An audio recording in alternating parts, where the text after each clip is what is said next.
আল্লাহর পয়গম্বর বিশ্বনবী মুহাম্মদুর রাসূলুল্লাহ সাল্লাল্লাহু আলাইহি ওয়াসাল্লাম হাদিসের মধ্যে বলেছেন, হে পৃথিবীর মানুষেরা তোমরা শুনে রাখো, রমজান মাসে যেই ব্যক্তি একটি নফল ইবাদত করলো, সেজন্য একটি ফরজ ইবাদত করলো, সুবহানাল্লাহ বলে। যেই ব্যক্তি রমজান মাসে একটি ফরজ আদায় করলো, সেই ব্যক্তি 70টি ফরজ আদায়ের সমান সওয়াব অর্জন করলো, সুবহানাল্লাহ বলি। রমজান মাসের মধ্যে যেই ব্যক্তি আল্লাহর পথে 1 টাকা দান করবে, আল্লাহ রাসূল বলেন সেই জন্য 70 টাকা দান করলো, সুবহানাল্লাহ।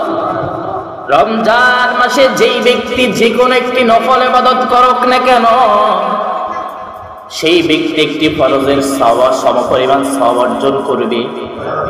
যে কোনো ইবাদত হোক, যেই ব্যক্তি শুধু একটা ফরজ ইবাদত করলো, 70টা ফরজের সওয়াব আল্লাহ তাবারাক তাআলা তার আমলনামার মধ্যে উঠিয়ে দিবেন। সত্যি করে সুবহানাল্লাহ। এবং এই রমজান মাসের মধ্যে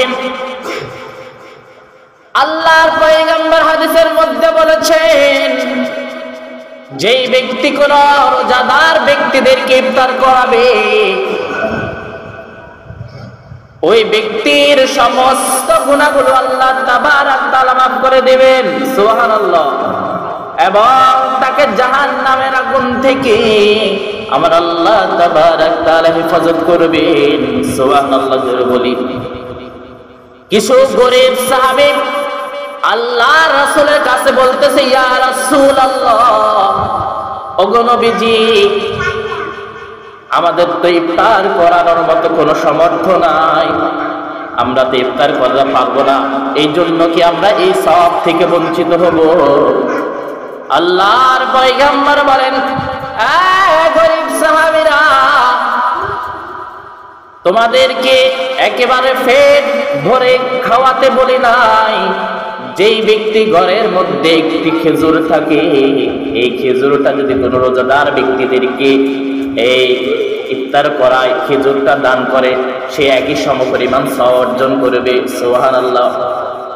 আল্লাহর পয়গম্বর শুধু তাই বলেন না, আর বলেন, সাহাবীরা, কোন ব্যক্তি যদি কোনো ব্যক্তিকে 1 গ্লাস শরবত পান করায়, এই 1 গ্লাস রোজাদারকে শরবত পান করানোর পরে আল্লাহ তাবারাক তাআলা তার জিন্দেগীর গুনাহগুলো মাফ করে দিয়ে তাকে জাহান্নামের আযাব থেকে রক্ষা করবেন।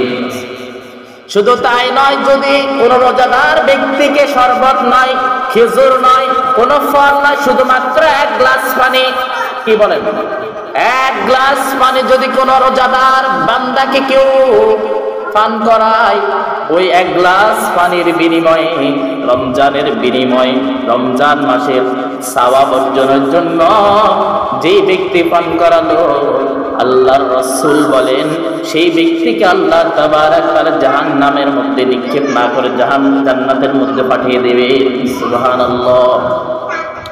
মুসলমান ভাইরা আমার,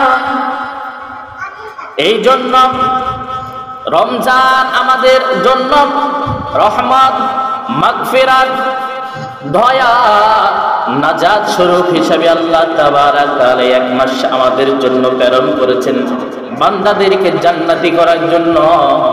আমার বান্দা আল্লাহ তাবারাক তাআলা বলেন, আমার বান্দারা 11টি মাস গুনাহ করেছে, গুনাহ করতে করতে পাহাড় পরিমাণ করে ফেলেছে। এই গুনাহগুলো মোচন করার জন্য, গুনাহগুলো জ্বালিয়ে দেওয়ার জন্য, গুনাহগুলো দূর করার জন্য আমার আল্লাহ পাক রব্বুল আলামিন 1টা মাস রোজা আমাদের জন্য ফরজ করে দিয়েছে, সুবহানাল্লাহ বলি। এই জন্য এই রমজান মাসে কোন